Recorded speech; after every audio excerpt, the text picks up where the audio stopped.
තැන.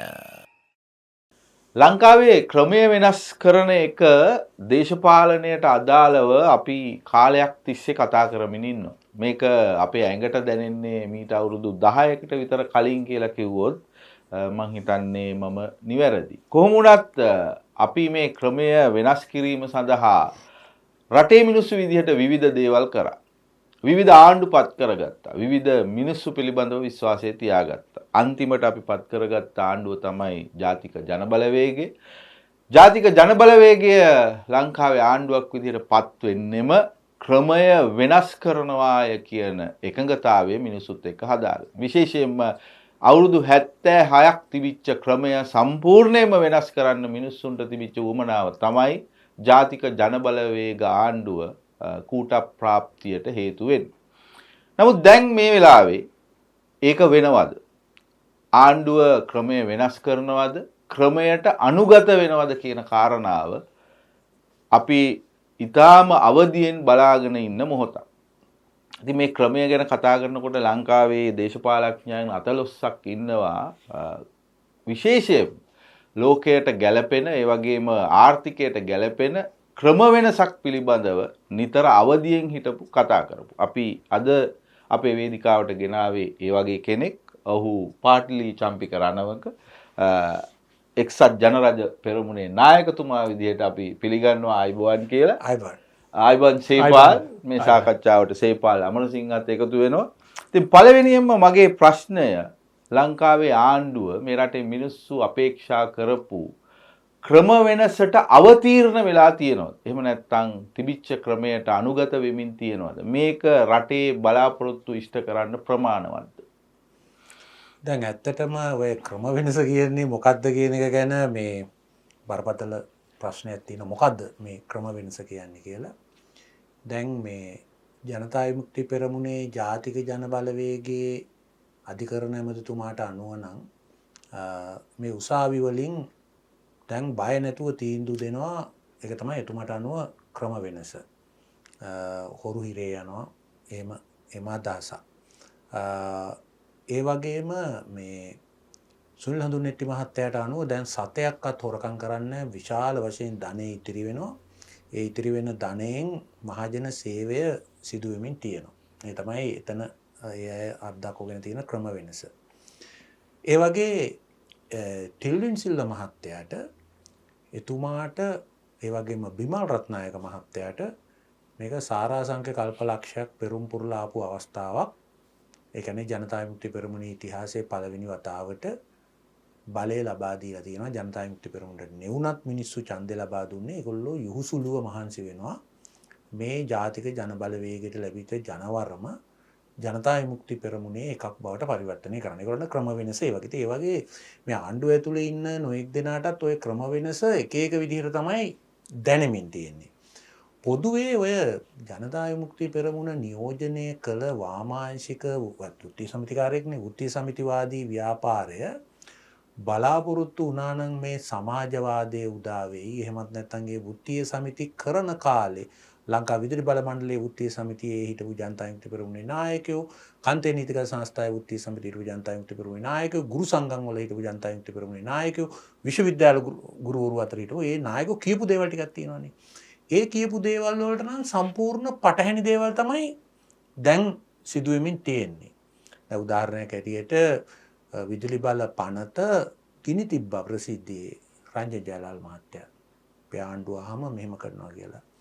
එතකොට දැන් මේ ගිනි තියපු පනත සංශෝධනය කරලා මේ මාසේ ඉදිරිපත් කරන්න ඕනේ ජාත්‍යන්තර මූල්‍ය මුදල දීලා තියෙන නියෝගය අනුව. අනිල් ජයන්ත මහත්තයා හර්ෂණ නානායක්කාරයේ මේ කාලේ ඇවිල්ලා ලොකු ඉහළ ගණයේ වෘත්තීය වේදීන්ගේ ඉහළ ගණයේ ව්‍යාපාරිකයන්ගේ සංවිධානය කරපු රැස්වීම වලට ඇවිල්ලා කිව්වේ අපි මේ ජාත්‍යන්තර මූල්‍ය මුදලේ DSA එක එහෙම නැත්නම් debt sustainability analysis එක අපි වෙනස් කරනවා. රටට ගැළපෙන විදිහට ඒ කටයුත්ත කරන් යනවා කියලා. අපි ඒ ගැන තීරණාත්මක සාකච්ඡාවක් පවත්වනවා මේ ජාත්‍යන්තර මූල්‍ය මුදල එක්ක කියලා. නමුත් ඒක මොකුත් දැන් වෙන්නේ නැහැ. ඒ DSA එකක් පිළි අරගෙන රයිල් වික්‍රමසිංහගේ ණය ක්‍රියාවලියත් පිළි අරගෙන එහෙම කරගෙන යනවා. ඒතර මේ ව්‍යාපාරික ශේෂ්ත්‍ර වලින් එහෙම චෝදනාවක් එල්ල වෙනකොට උත්තරයකුත් තියෙන එක තමයි. ඕගොල්ලෝ කිව්වනේ අපි ආවොත් මේ ව්‍යාපාරික ශේෂ්ඨ මේ රට දාලයි ආයෝජන ඉන්නේ නැතුව යයි අරව මේක දැන් මොකුත් වෙන්නේ නැහැ නේ. ඇත්තටම අර කියපු ඒවා කළා නම් එහෙම වෙන්න ඉඩ තියෙනවා. හරි. ඉතින් ඒ වගේ මේ ක්‍රම වෙනස මොකද්ද කියන එක ගැන මේ එක එක්කෙනාට එක එක අදහස් තියෙනවා. ඔය උතනින් යථාර්ථවාදීව අනාගතය කරා යන වැඩ ටික නම් කරගෙන යන්නේ ටිල්ලින් සිල්ලා මහත්තයයි බිමල් රත්නායක මහත්තයයි විතරයි. අනික් අය Tamanට අර අන්ධයා අරව අත ගන්නවා වගේ අර අලියාගේ හොඬේ යාලලා මෙහෙමයි වලිග යාලලා මෙහෙමයි කියලා අදහස් පළ කළා වගේ දෙයක්. ඒ කියන්නේ ඔබ කියන්නේ යථාර්ථවාදී වැඩේ කියන්නේ මේ වෙලාවේ යථාර්ථවාදී කියන්නේ මේ ඇත්තට මේ මහ පොළොවේ NPP එක JVP එක බවට පත් කරන එකද? නෑ MPP එක JVP පත් කරන එක නෙමෙයි. ජනතා විමුක්ති පෙරමුණ විසින් ශ්‍රී ලංකා රාජ්‍යයක් පත් කර ගැනීම. ඒකයි ව්‍යාපෘතිය. ඒ ව්‍යාපෘතිය කරගෙන යනවා. ඒකෙදී ඔය මේ අනික් කරවා මේවා ඔය පොඩි පොඩි කාරණා ඒගොල්ලන්ට ඇති වැඩක් නැහැ. ඕවා මේ ව්‍යාපාරික ප්‍රජාව ඉන්නවද නැද්ද? එහෙම නැත්නම් අනික් ඒවා මොකද පක්ෂයේ මූලිකයි. පක්ෂය හා පක්ෂයට ලැබුණු බලය. ඒක මේ ජනතා විමුක්ති පෙරමුණේම එකක් නෙමෙයි. ඒක අපි ගත්තොත් ඉතිහාසයේ ඔය ක්‍රියාවලිය ලෙනින්ගේ ඉඳන් පටන් ගත්ත දෙයක්.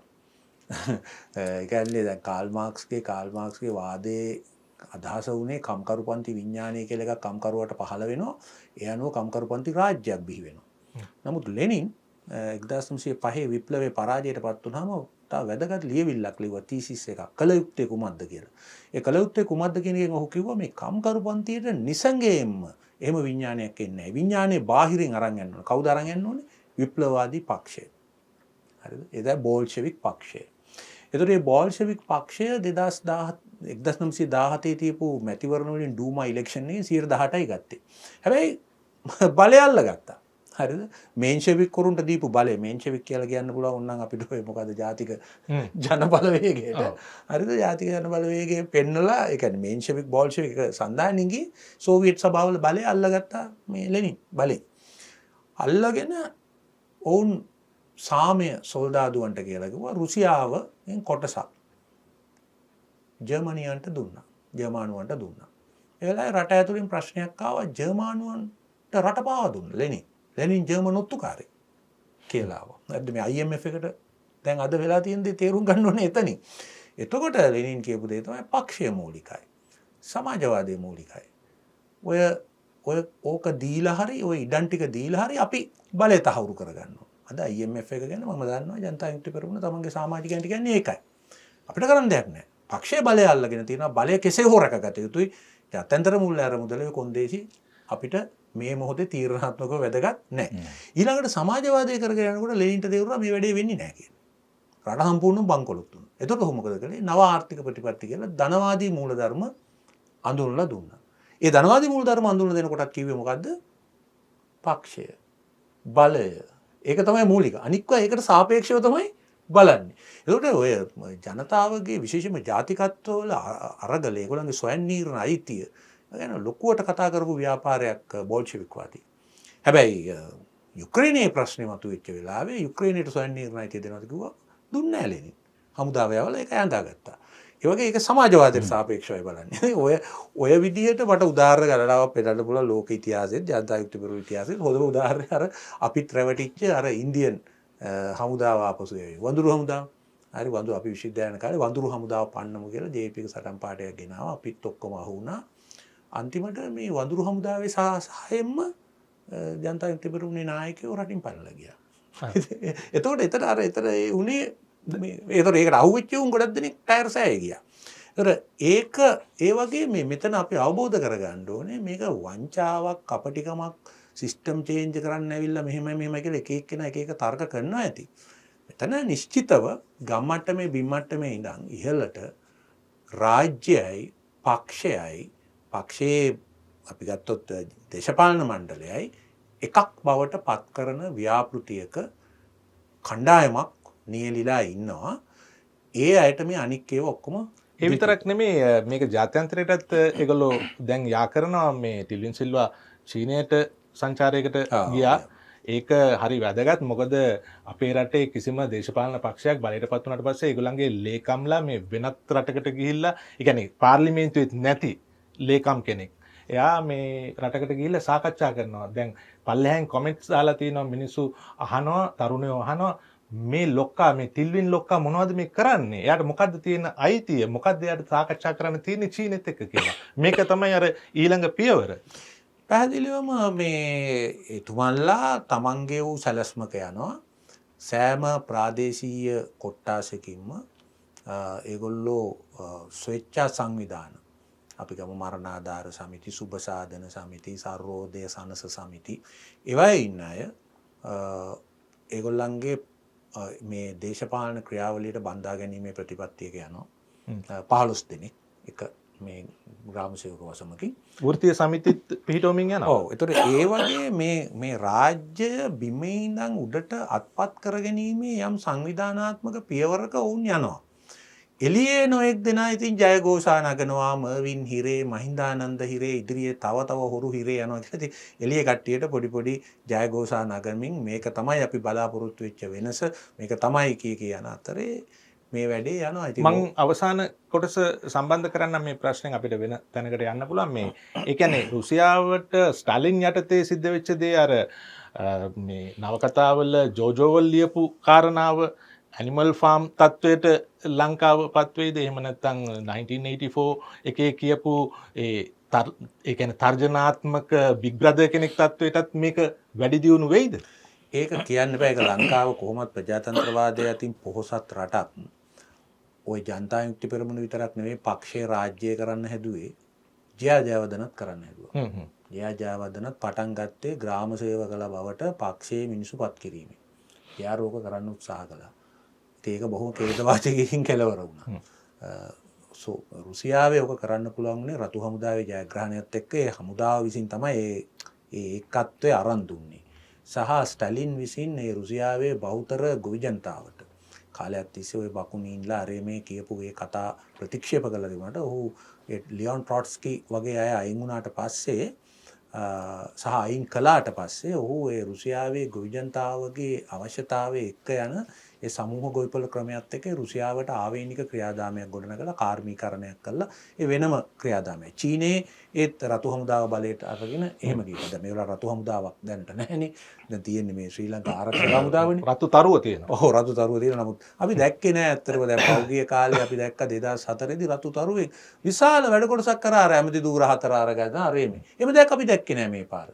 මේ පාර එහෙම කුඹුරු වල ඇලවල් සුද්ධ කරනවා, ශ්‍රම දාන කරනවා. නුවර සුද්ධ කළා නේද? කැලෑ කපන නුවර මොකද සුද්ධ? නුවර අර මේ අර ප්‍රදර්ශනයෙන් පස්සේ පෙරහැර නෑ දළදා ප්‍රදර්ශනයේ මන්නන්ද හිතන්නේ නුවර එහෙම විශේෂ මේ සුද්ධ කිරිල්ලක් කළා කියලා ඉවරලා. මොකද නුවරට විශාල නගර සභාවක් තියෙන, ඒකට විශාල උපකරණ ප්‍රමාණයක් තියෙනවා. ඒ වයින් ඔක කරන්නේ නැති. කෙසේ නමුත් මේ Facebook එකේ කරන්නේ නැති මන් දන්නේ නැති යථාර්ථවාදී බිම්මේ කොහොමද කළේ කියලා. මොකද ආරක්ෂක හමුදාවල හිටියා විශාල පිරිසක්, ස්වේච්ඡාසේවකයෝ හිටියා විශාල පිරිසක්, නගර සභාව තිබුණා. ඒ අය විසින් තමයි මම හිතන හැටියට ඔක් කරන්නේ. අන්තිම මොකද්ද කළේ? දෙකරේ ඔක්කොම කුණු ටික ගෙනහිලා ගුහාගොඩ මහවැලි ගඟට දැම්මා. ඔව්. ඔය මලාපවාය ඔක්කොම ටික ගෙනහිලා ගුහාගොඩින් දැම්මා මේ මහවැලි ගඟට. ඔව් එච්චරයි වුනේ. ඔව්. අපි ක්‍රමය සහ ක්‍රම වෙනස ගැන කතා කරනකොට ජාත්‍යන්තර මුල්‍ය අරමුදල ලංකාවට එන එක ඉතා වැදගත්. දැන් ජාත්‍යන්තර මුල්‍ය අරමුදල කොන්දේසියක් පනවලා තියෙනවා විශේෂයෙන්ම විදුලි බිල ගැන. එතකොට මේ විදුලි බිල ගැන ලංකාවේ දැනට ඉන්න ආණ්ඩුව විපක්ෂයේ ඉන්නකොට කියපු දේවල් ගොඩක් තියෙනවා. හැබැයි ඒ කිසි සංවාදයක් සාකච්ඡාවක් නැතුව මේ වෙලාවේ ජාත්‍යන්තර මුල්‍ය අරමුදල එනකොට විදුලි බිල ඔවුන්ගේ අපේක්ෂාවට අනුව වැඩි කරන්න ආණ්ඩුව තීරණය කළා තියෙනවා. මේකත් අර ක්‍රමයට අනුගත වීම කලින්ටත් වඩා හොඳින් සිද්ධ කරන එකේ ප්‍රතිඵලයක් විදිහට අපි දකිනවා. ඔබ විදුලි බල අමාත්‍යවරයා විදිහටත් හිටියා. ඔබ කොහොමද මේක දකින්නේ? ඇත්තටම මේ විදුලි බිල විතරක් නෙවෙයි විදුලි බල පනත. දැන් විදුලි බල පනත රනිල් වික්‍රමසිංහ මහත්මයා 2023 සංශෝධනය කළා. ඇත්තටම 2024 ඔක්තෝබර් 27 වෙනකොට ඒ විදුලි බල පනත ක්‍රියාත්මක කරලා සම්පූර්ණයෙන්ම මේ ලංකා විදුලි බල මණ්ඩලයේ කොටස් 12කට වෙන් කරලා සේවකයෝ කොටස් 12ට කොම්පැනි 12ට ලබා දීලා ඒක අවසන් කළ යුතු තිබුණා. දැන් එතකොට මේ අවස්ථාවේදී විදුලි බල පනත ගිනි තිබ්බා ජනතා විමුක්ති පෙරමුණ විසින්. ඉනි තියලා අපි ආහම මේක නැවත ලංකා විදුලි බල මණ්ඩලය ගොඩනගනවා කිව්වා. ඔය විදුලි බල මණ්ඩලයේ අන්බන්ඩලින් පටන් ගත්ත 2002 ඉඳන් 2024 දක්වාම සැප්තැම්බර් 21 දක්වාම අනුර දිසානායක බලයට එීම දක්වාම විදුලි බල මණ්ඩලයේ කිසිම ප්‍රතිශෝධනයක් කිසිම ක්‍රියාවලියක් කිරීමට එරෙහිව හැමදාම කටයුතු කරපු ව්‍යාපාරයක් තමයි ජනතා විමුක්ති පෙරමුණේ වෘත්තීය සමිතිය. දැන් එතකොට විදුලි බිල පිළිබඳවත් ඔවුන්ගේ ආකල්පය වුණේ එහෙමයි. විදුලි බිල 3න් 1කින් අඩු කරනවා කියලා තමයි ජනාධිපතිවරයාත් ඒ වගේම නලින්ද ජයතිස්ස මහත්තයා වසන්ත සමරසිංහ මහත්තයා මේ හැමෝම කිව්වේ. බිල් ගෙවන්න නැතුව ඉන්න කිව්වා. ජනතා විමුක්ති පෙරමුණේ වෘත්තීය සමිති නායකයෝ. අපි ලයිට් කපන්නේ නැහැ කිව්වා. එහෙම අභියෝග කළා. දැන් විදුලි බිල ගැන කිව්වොත් හුඟක් දෙනෙක් අපි දැක්කා ජනාධිපතිතුමා ඇවිල්ලා එක්තරා මාධ්‍ය නාලිකාවක මේ තත්ත්වය පැහැදිලි කරන්න උත්සාහ කරනවා. පළවෙනි දේ තමයි ලංකාවේ විදුලි බිල තීරණය කරන්නේ ස්වාධීන කොමිෂන් සභාවක් වෙච්ච මහජන උපයෝගිතා කොමිෂන් සභාව. මේ මහජන උපයෝගිතා කොමිෂන් සභාවයි විදුලි බල අමාත්‍යාංශයයි ඇමතිවරයයි ජනාධිපතිවරයයි විටින් විට ගැටලා තියෙනවා. එක අවස්ථාවක පාර්ලිමේන්තුවේ යෝජනාවක්ම ගෙනල්ලා සභාපතිවරයාව ගෙදර ඇරියා. එහෙම සිද්ධියක් වුණා. දැන් මෙතනදී පළවෙනි එක ගත්තොත් සාමාන්‍ය කාරණයක් හැටියට කොහොමද ආණ්ඩුව ජාත්‍යන්තර මූල්‍ය අරමුදලත් එක්ක විදේශී ආයතනයක් එක්ක එකඟතාවයකට එන්නේ විදුලි බිල ගැන. මොකද එහෙම අයිතියක් ආණ්ඩුවට නැහැ. ඒ කියන්නේ ලංකා විදුලි බල මණ්ඩලයටවත් විදුලි බල අමාත්‍යාංශයටවත් මුදල් අමාත්‍යාංශයටවත් විදුලි බිල තීරණය කිරීමේ අයිතියක් නැහැ. ඒ විදුලි බිල තීරණය කිරීමේ අවසාන නිගමනයේ තියෙන්නේ මහජන උපයෝගිතා කොමිසමට. ඒ අනුව නීත්‍යානුකූල අර්ථයෙන් ගත්තොත් මහජන උපයෝගිතා කොමිසමේ බලයක් අයථා විදිහට රජය පාවිච්චි කරලා තියෙනවා මේ විදුලි බිල පිළිබඳ අවසාන තීරණය ගැනීමට ආණ්ඩුවයි ආණ්ඩුව කියලා කියන්නේ විදුලි බල අමාත්‍යාංශය මුදල් අමාත්‍යාංශය සහ ජාත්‍යන්තර මූල්‍ය අරමුදල. දැන් මේ පිළිබඳව මුදල් අමාත්‍යාංශය ඉතාම භයානක මැදිහත් වීමක් කළා. ඒක තමයි ලිපියක් මගින් මහජන උපයෝගිතා කොමිසමට දැනුම් දුන්නා. විදුලි බල මණ්ඩලයේ මෙහෙම ණය ප්‍රමාණයකුත් තියෙනවා. විදුලි බල මණ්ඩලය සම්බන්ධයෙන් අපි ජාත්‍යන්තර මූල්‍ය අරමුදල එකඟතාවයක් තියෙනවා. ඒක සිහියේ තබා ගන්න කියලා. ඒ තර්ජනයක්. පැහැදිලිවම මුදල් ඇමති අනුර දිසානායක විසින් කරන ලද තර්ජනයක්. හරි එලිපේ මං සතුව තියෙනවා. මම ඔබට දෙන්න ඒක පළ කරන්න. හරි. එහෙම ආකාරයේ බලපෑමක් කළා. ඒ එනු පළමුවෙන්ම මේක නීත්‍යානුකූල නෑ මේ මැදිහත් වීම.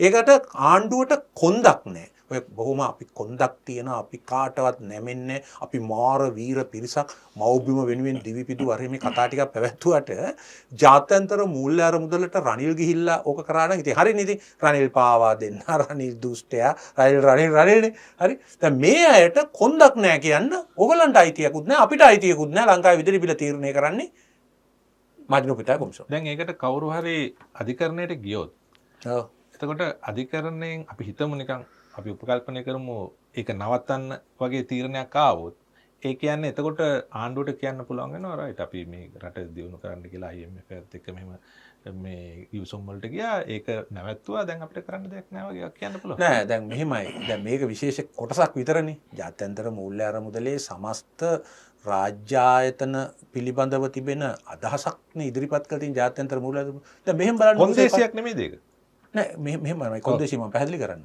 කොන්දේසිය තියෙන්නේ cost reflective tariff. ලංකාවේ cost reflective tariff එක තමයි තියෙන්නේ. හරි දැනට තියෙන්නේ එහෙම එකක්. ඒක කරන ක්‍රමවේදය ඔය IMF එක හිතන ක්‍රමවේදය නෙවෙයි. ඒක අපි නීතියෙන් 2024 ජූලි මාසයේ ඉඳන් මාර්ගෝපදේශයෙන් නිකුත් කළ දෙනවා. දැන් අනුර දිසානායක ඔය විදිහට වැඩ කළේ නැහැ ශ්‍රී ලංකන් එක සම්බන්ධයෙන්. දැන් ශ්‍රී ලංකන් එක ප්‍රතිව්‍යුහගත කළ යුතුයි ඒක පුද්ගලික ආයෝජන වලට ලබා දිය යුතුයි කියලා තීරණය කළා. ඒකට ටෙන්ඩරුත් කැඳවලා ඒකට ලංකාවේ සමාගම් පිටරට සමාගම් එහෙම ඇවිල්ලා එහෙම තිබුණා. එහෙම ආපු එක ලංකීය සමාගමක ප්‍රධානියෙක් තමයි අද ශ්‍රී ලංකන් එකේ සභාපති. හරි ඒකේ අයිතිකාරය ඇවිල්ලා අනුර දිසානායකගේ කොන්ද ගජ මිතුරේ. හරි එතකොට දැන් ශ්‍රී ලංකන් එක සම්බන්ධයෙන් මොකද්ද කළේ? නෑ අපි ඒක විකුණන්නේ නෑ. හරි ඒ විතරක් නෙමෙයි බිලියන 20ක් මිලියන 20000ක් හරිද මේකට දැම්ම ජනතාවගේ බදු මුදල් දාලා ප්ලේන් එකක් අරගෙන ඒක නිකන් රට වටේ පොඩි සෙල්ලමකුත් දැම්මා. හරි ඒක IMF කොන්දේසියට පටහැනි. දැන් විදුලි බිල වැඩි කිරීම මුදල් මූල්‍ය අරමුදලේ තර්ජනයක් එහෙම නැත්නම් යෝජනාවක් ඒක ඉටු නොකළොත් මූල්‍ය අරමුදල අපිව දාලා යයි කියන අය මේ ශ්‍රී ලංකන් එක සම්බන්ධයෙන් මූල්‍ය අරමුදල ඒක ක්‍රියාත්මක කළේ නැහැ. ඇයිද කියලා මම පස්සේ පැහැදිලි කරන්නම්. හරිද? ඒක තමන්ගේ ගජමිතුරට ඕන විදිහට හැසිරෙව්වා. හරිද? මෙතන මොකද කළේ විදුලි බිල පිළිබඳව? මේගොල්ලෝ ජනවාරි මාසේ තිබිච්ච එකට ඇවිල්ලා කිව්වා අපිට විදුලි බිල අඩු කරන්න බෑ. ඒ වෙනකොට බිලියන් 140ක ලාභයක් තිබුණා මේ ගිය අවුරුද්දේ. ඒ කියන්නේ 2024. දැන් විදුලි බිල තීරණය කරද්දී 6 මාසයකට පුරවකතනයක් දෙනවා. ඊට කලින් අවුරුද්දේ ඊට සමාන මාසය. ඒ කියන්නේ ජනවාරි ජූනි දෙසැම්බර් ඊට කලින් අවුරුද්ද එකත් එක්ක සංසන්දනය කරලා තමයි සහනය දෙන්නේ. ඒ අනුව ජූනි මාසෙදී බිලියන් 51ක සහනයක් ගත්ත මේ 2024 ලාභවලින්. අරගෙන තමයි ඔය 122කින් අඩු කළේ. අනුර දිසානායක මහත්තයා යෝජනා කළේ 4%ක අඩු කිරීම. එතකොට මේ තර්කම ගෙනාවා. අන්න ඊට පස්සේ වෙච්ච සිදුවීම් ටික තමයි වැදගත්. මේ අනුර දිසානායක මහත්තයා 4%ක් කිව්වා. කොමිසම 22ක් කිව්වා. ඒකට හේතුව හැටියට ලංකා විදුලි බල මණ්ඩලයේ ලාභය පෙන්වුවා. ඊට පස්සේ සිදුවීම් වලියක් වේගෙන ගියා. ඒ සිදුවීම් වලිය මොකක්ද? පළවෙනි එක ඉතිහාසයේ පළවෙනි වතාවට අනුර දිසානායක මහත්තයා ජනාධිපති වුණාම ජනාධිපති කාර්යාලයට යම් පිරිස් අනුයුක්ත කළා. ඊට පස්සේ ලංකා විදුලි බල මණ්ඩලය ඒ එක්තරා පිරිසක් එකතු වෙලා පද්ධති කළමනාකරණාංශයෙන් ලිපියක් ඇරියා ඇමතිවරයාට අපේ පද්ධතිය පාලනය කරගන්න බෑ. ඒකට හේතුව මේ නොමිලේ ලැබෙන සූර්ය බලයයි ජල විදුලියයි සුළං බලයයි කියලා ලිපියක් ඇරියා. දැන් ඔය ලිපිය ඇරලා කිව්වා මේ සති අන්තවල නිවාඩු දිනවල පෝය දිනවල වෙනත් නිවාඩු දිනවල අපිට පාලනය කරගන්න බෑ. හරිත බලය වැඩි කියලා. හරිද? දැන් ඊට කලින් ආණ්ඩු තිබුණානේ. රනිල්ගේ ආණ්ඩු තිබුණා. ඊට කලින් මහින්දගේ ආණ්ඩු තිබුණා. මේ කාලේ එකකවත් මේ නිවාඩු එහෙම තිබුණානේ ඒ කාලවල. දීර්ඝ නිවාඩු තිබුණානේ. අවුරුදු නිවාඩු අරවම එහෙම ලියුම් ආවේ නැහැ. දැන් මේ කතාවෙන් තේරෙන්නේ රවි අර වඳුර පැනපු එකේ පොඩි සීන් එකක් තියෙනවා වගේ. ඔව් ඔව් එයාගේ දැල්ලේ ඒක. නොවැම්බර් එවන්නේ මේ ලියුම. හරි. ඊට පස්සේ විදුලි බල මණ්ඩලයට කවුරුත් දන්න පරිදි මේ රටේ ගල්ලඟුරු ව්‍යාපෘති එක ප්‍රබෝධමත් කරන්න ඒකට උදව් කරන්න ඕන කියලා කැපිපේන වෙනසක් කරපු පුද්ගලෙක් සභාපති ධුරයට පත් වුණා. දැන් එතුමා නෑ ඒ සභාපති පදවියේ. ඊළඟට පෙබරවාරි 7 තව ලියුමක් එවනවා. ඒ ලියුමෙන් කියන්නේ මොකද්ද? මේ සෙනසුරාදා ඉරිදා දවස් මේක එවන්නේ බ්‍රහස්පති දවස. සෙනසුරාදා ඉරිදා දවස් වලට මේ සූර්ය බලය සූලම් බලය වැඩි නිසා නිකන් ලැබෙන්නේ. මේ පද්ධති පළමනාකරණේ අවුලක් තියෙනවා කියලා. ඊළඟ සෙනසුරාදා පෙබරවාරි 9 රටේ ලයිට් යනවා. හරිද? හේතුව වඳුරෙක් පැනීම. ඒතර මේ ලංකා විදුලි බල මණ්ඩලයේ සාමාන්‍යයෙන් ට්‍රිලියනයක් බිලියන 1000ක විතර වත්කම් තියෙනවා. අවුරුදු ගානක් තිස්සේ 1968 ඉඳන් ගොඩනගාගත්ත දැවැන්ත මේ කියන්නේ අපි ගත්තොත් පද්ධතියක් ග්‍රිඩ් එකක් අපසතුයි. ඒ වගේම 2000 ඉඳන් අපි ණය අරගෙන තියෙන්නෙම ජයිකා එකෙන් ADB එකෙන් ලෝක බැංකුවෙන් ඕගෙම ණය අරගෙන තියෙන මොනවද? හරිත බල ශක්තිය මේ අවශෝෂණය කරන්න. හරි අවුරුදු 25ක් ණය අරන් තියෙන්නේ ඒවට. වෙනම මොකටවත් නැහැ. හරිත බල ශක්තිය ගෙනියන. එතකොට සිස්ටම් එක තාම හදාගන්න බැරි උනේ. දැන් ඒක තමයි ප්‍රශ්නේ. දැන් ඒව දැන් සමහරව අහලා කෝ සිස්ටම් කියලා. අපි ණය ගත්ත තරමක් ගත්තේ කියන්නේ රටවල් එක කරපුවා නෙවෙයි. මම කියන්නේ දැන් ඔය ගල්ලඟුරු බලාගාරය හැරුණාම අනික්වා ඔක්කොම කලේ මේකට සිස්ටම් ඩෙවලොප්මන්ට්. එතකොට මේ ලොන්ග් ටර්ම් ස්ට්‍රැටජික් ප්ලෑන් එකක් වගේ එකක් තියෙනවා. ඒක කඩාගෙන එහෙම ආණ්ඩුවකට යන්න පුළුවන්ද? එහෙම එහෙම තියෙනවා. දැන් ඔබ දන්නවා ගෝඨාභය රාජපක්ෂ බලයට පත් වෙච්ච වෙලාවේ එතුමා ප්‍රකාශ කළා 70%ක් විදුලිය නිපදවන්නේ හරිත බල ශක්තියෙන් කියලා. ඒකට මේ 70% සැලසුම ලංකා විදුලි බල මණ්ඩලයේ ප්‍රධාන ඉංජිනේරුවා වන සාමාන්‍ය අධිකාරී රොහාන් සෙනවිරත්න අපේ අර ආර්ථික අර්බුදයෙන් පස්සේ මම හිටියේ කමිටියේ සභාපති හැටියට ආර්ථික අස්ථාවරකරණ කමිටියේ ස්ථාවරකරණ කමිටියට ඇවිල්ලා ඔහු සැලසුමක් ඉදිරිපත් කළා. ඒ කියන්නේ මෙගාවොට් 2600ක් සූර්ය බලය, සුළං බලය සහ මේ කුඩා ජල විදුලිය ඇතුළු ඒ හරිත බල ශක්තියෙන් ගන්න. හරි? ඒකට ඒ සැලසුම ආවා. ඒ සැලසුම තියෙනවා තාම. මම ඔහුගෙන් අපි බොහොම පැහැදිලිව ඔයා ඔය කරන යෝජනාව මේ අට අනුව මේ පද්ධතියේ වෙනස්කම් මෙහෙම කරන්න ඕනද?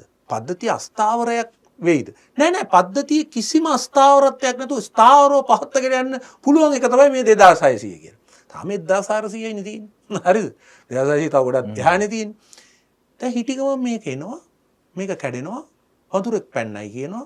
වතුර පැන්නට පස්සේ පරීක්ෂණයක් කරනවා. පරීක්ෂණයේදී කියනවා නෑ මුලින් මුනේ පුත්තලම ගල්ලංගුරු බලාගාරය අඩපණ වුණා. ඒකයි මේ හේතුව කියලා කියනවා.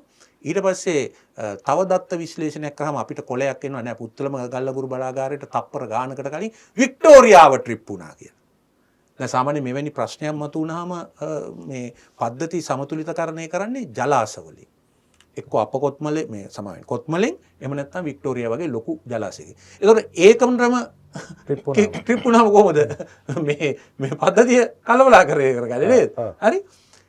දැන් මේකට කවුරුත් වර්ධකාරයෝ හොයලා තියෙනවද? දැන් මේකේ වෙච්ච පාඩුව කෝටි 600ත් 1200ත් අතර. හරිද? ආර්ථිකයට විදුලි බල මණ්ඩලයට. දැන් ඔය වෙසක් කාඩ් ගහපු අය හිරේ දාන අය. හරිද? මේ කැරම් බෝඩ් කට්ටියට අපි කරා කියන අධිකරණ ඇමතුමා ඇතුළු කවුරුත් මේකට පරීක්ෂණයක් කළා තියෙනවද? නැහැ. පරීක්ෂණයක් කළා නැහැ. දැන් ඕ වගේ දෙයක් වුණා 2023 දී. එතකොට රනිල් වික්‍රමසිංහගේ අර දූෂිත ආණ්ඩුවෙන් ඉංජිනේරුවෝ වගේ ගෙදර යවලා පරීක්ෂණයක් කරලා සැලකිය යුතු පියවර ප්‍රමාණයක් ගත්තා. ඒ වගේම 2016 දී අපේ යහපාලන කාලේ සිඹලපිටිය ඇමතුමා ඉන්නකොට ඕ වගේ දෙයක් වුණාම පරීක්ෂණ කණ්ඩායමක්පත් කළා. මමත් හිටියා ඒකේ. අපි යෝජනා ගණනාවක් දුන්නා යම් යම් විනය ක්‍රියාමාර්ග ගත්තා. හරි? ඒ මොකුත් කළේ නැහැ. හරි? ඒ මොකුත් කරන්නේ නැතුව ගියා. ඊට පස්සේ මොකද කළේ? 150ක් දුරකථන ඇමතුම් දිදී කිව්වා නිකන් සූර්ය බලය ගන්න එපා. නිකන් ලැබෙන සුළම් බලය ගන්න එපා. නිකන් ලැබෙන ජල විදුලිය ගන්න එපා කියලා. කළා දැන් අඩුවක් එනවනේ. අඩුව කොහෙන්ද පුරවන්නේ? ගල්ලංගුරු වලින් ඩීසල් වලින්. ඒකයි මම කියන්නේ මේ ජනාධිපති කාර්යාලය ජනාධිපතිතුමයි ගල්ලංගුරු කකා ඩීසල් බිබී යන්නේ. ඒතකොට මේගොල්ලෝ සභා ඉදිරියට ඇවිල්ලා හරි සරබර කතා පවත්වනවා. හරි? දැන් අපි ඉල්ලුවා මහජන උපයෝගිතා කොමිසමෙන් ඔය කප්පාදුව නිසා ඔය හරිත බල ශක්ති කප්පාදුව නිසා සිදුවෙලා තියෙන පාඩුව ගණනය කරන්න කියලා. ඒ පාඩුව ගණනය කිරීමට අවශ්‍ය දත්ත අරුණ දිසානායක දෙන්නේ නැහැ. ඇයි? මේක දීපු හැටියේ අල්ලස් දූෂණ කොමිසමට කේස් එකක් එනවා. කියන්නේ දේශපාලන බලය රැක ගන්නට ව්‍යාපාරිකයන් සහ ඒ තමන්ගේ අයව ඒ විදිහට සංතරපණය කරමින් තියාගන්නවා කියන එකද අපි තේරුම් ගන්න ඕනේ. අනිවාර්යයෙන්ම එකකම කියලා ඒක තේරුම් ගන්න ඕනේ. ඒ විතරක් නෙමෙයි. දැන් අර සුළම් බලාගාර ටෙන්ඩරය ප්‍රතික්ෂේප වෙච්ච අයට ඒක ලබා දුන්නා. ලබා දෙන්නේ මොකද්ද? ඔහු හේතු හැටියට කිව්වේ මේගොල්ලන්ගේ ගාණ අඩුයි. දැන් ටෙන්ඩර් එක තාක්ෂණික ඇගයීම් කමිටුව බලනවා තාක්ෂණික පැත්ත, ඒ වගේම මූල්‍ය පැත්ත. ඒතර මූල්‍ය පැත්තේ යම් යම් අපහැදිලිතා තියෙනවා නම් කොහොමද මේකට ප්‍රාග්ධනය ගේන්නේ කියලා. එතකොට ඒවා ෆේල් වෙනවා. ඒවයි ගාණ අඩු කරන උදාහරණයක් ඇටියට අපි නිකන් හිතමුකෝ අර නදිත් ඉන්දිකද කවුද කාරක් කටාද කවුද? ඔහු කමාගමක් පිහිටවන ඩුබායි වල. මට නඩු දායි දන්නේ නැහැ මිනිහා. මදුෂ් කියන්නකෝ. මදුෂ් දැන් නැහැනේ. මදුෂ් සමාගමක් පිහිටවනවා. ඔහු මද්‍රව්‍ය ජාවාරෝරෙන් හදාගත්ත සල්ලි වලින් ඩුබායි වල. පිහිටෝලා ඔහු ඔය ලංකා විදුලි බල මණ්ඩලයේ අනුර දිසානායක ආණ්ඩුවට කියනවා ඔය ඩොලර් 3.65 නෙවෙයි සත අපි ඩොලර් 7.2කට විදුලිය දෙනවා. අය උන්ට අවශ්‍යතාවය තියෙන්නේ මොකද්ද? අර කළු සල්ලි සුදු කරන්න. හරි? ඒකට ලංකා විදුලි බල මණ්ඩලයේ මේ ටෙක්නිකල් ඉවලුවේෂන් කොමිටිය කියනවා මේ කොම්පැනියේ මූල්‍ය මුදල් එන්නේ කොහෙන්ද කියලා පැහැදිලි නැහැ. ඒගොල්ලන්ගේ ෆයිනෑන්ෂියල් ක්‍රෙඩෙන්ෂියල්ස් හොඳමදි. ඒක කොහොමද කියලා දන්නේ නැහැ. ඒතර අනුර දිසානායක මහත්තයා කියනවා නෑ ඒක ලාභයි. ඒකින්ද ගන්න. හරි.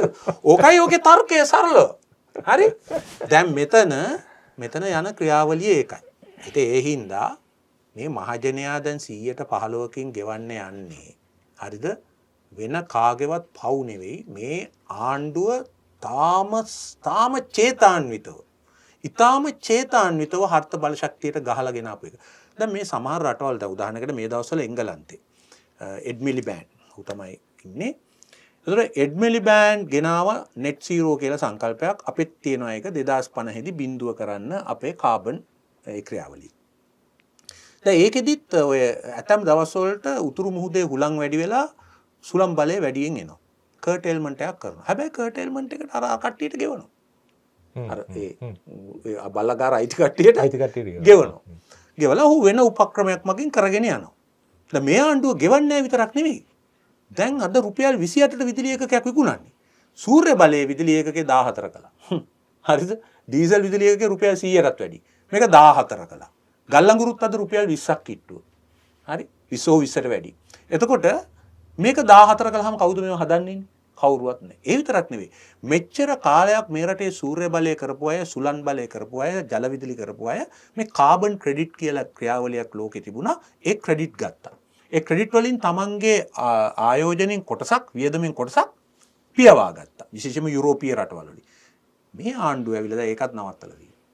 මට තියෙන ප්‍රශ්නය දැන් මේ ඒකයි මම මේ කියන්නේ රටක් මේ හරිත බල ශක්තිය සම්පූර්ණයෙන්ම අධෛර්ය කළා බිඳවට්ටලා ඒ කර්මාන්තය ඇද දමලා පහලට එහෙම හිතන්න බෑනේ මේක මහජන ආණ්ඩුවක් නේ මේ රට හදන්න මේ අනිත් අයට වැඩිය හැමෝටම වැඩිය මේ රටට ආදරේ මිනිස්සු ප්‍රමාණයක් මේ ඒ කියන්නේ එහෙමනම් අපිට අර පළවෙනියෙන් කියපු කාරණට යන්න වෙනවා. ඒ කියන්නේ රටට හෙන ගහලා ගියත් අපි පක්ෂය හදාගන්නවා. මගේ ප්‍රශ්නේ දැන් රටක් විදියට ඉස්සරහට යනකොට ඉතාම වැදගත්නේ මේ ආණ්ඩු මාරු වෙනවා එක එක්කෙනාගේ හිතවිලි මාරු වෙනකොට අර දීර්ඝකාලීන සැලසුම් ඉස්සරහට ගෙනියන එක.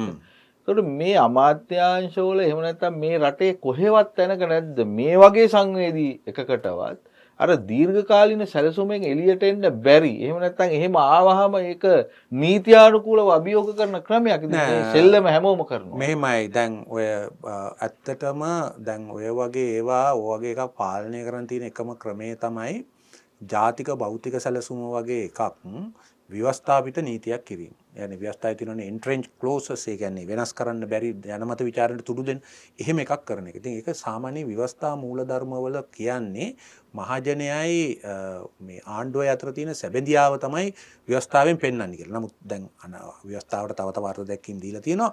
ඔයා කියනවා වගේ එකක් කරන්න නම් දැන් හොඳම උදාහරණ ඔයා දන්නවා ඔබත් දන්නවා මේ අපි අර කොම්ට්‍රාන්ස් සැලස්මට අනුව තමයි අර ලයිට් රේල්වේ එක ගෙනාවේ. හරිද? ගෝඨාභයගේ ඇවිල්ලා ජයසුන්දර එක ලියුමෙන් ඒක කැන්සල් කරා. කැන්සල් කරලා මේ ජපානයේ අපිට නැති කළා. හරි? එතකොට දැන් ඒ වගේ එකක් කිරීමෙන් වෙච්ච ආර්ථික සමාජීය විශාල ප්‍රශ්න ප්‍රමාණයක් තියෙනවා. කවුරුතර ඔබ කියනා වගේ කිසිම මේකනේ අපි සිස්ටම් චේන්ජ් එක කියන්නේ. දඩුවමක් නැහැ. මේ කියන්නේ අර කොහෙන් හරි හොරකම් කරපු එක නෙවෙයි. මේවාගෙන් රටට වෙන හානිය, මිනිසුන්ට වෙන හානිය. දැන් මම ඔබට කියන්නම් ශ්‍රී ලංකන් එක පිළිබඳ ප්‍රශ්නය මෙවර IMF වාරිකයට ඇතුල් නොවුනාට ඊළඟ පාර වාරිකයේ ඔය ප්‍රශ්නේ එනවා. හරිද? ඒ එනකොට මොකෝ තත්ත්වය?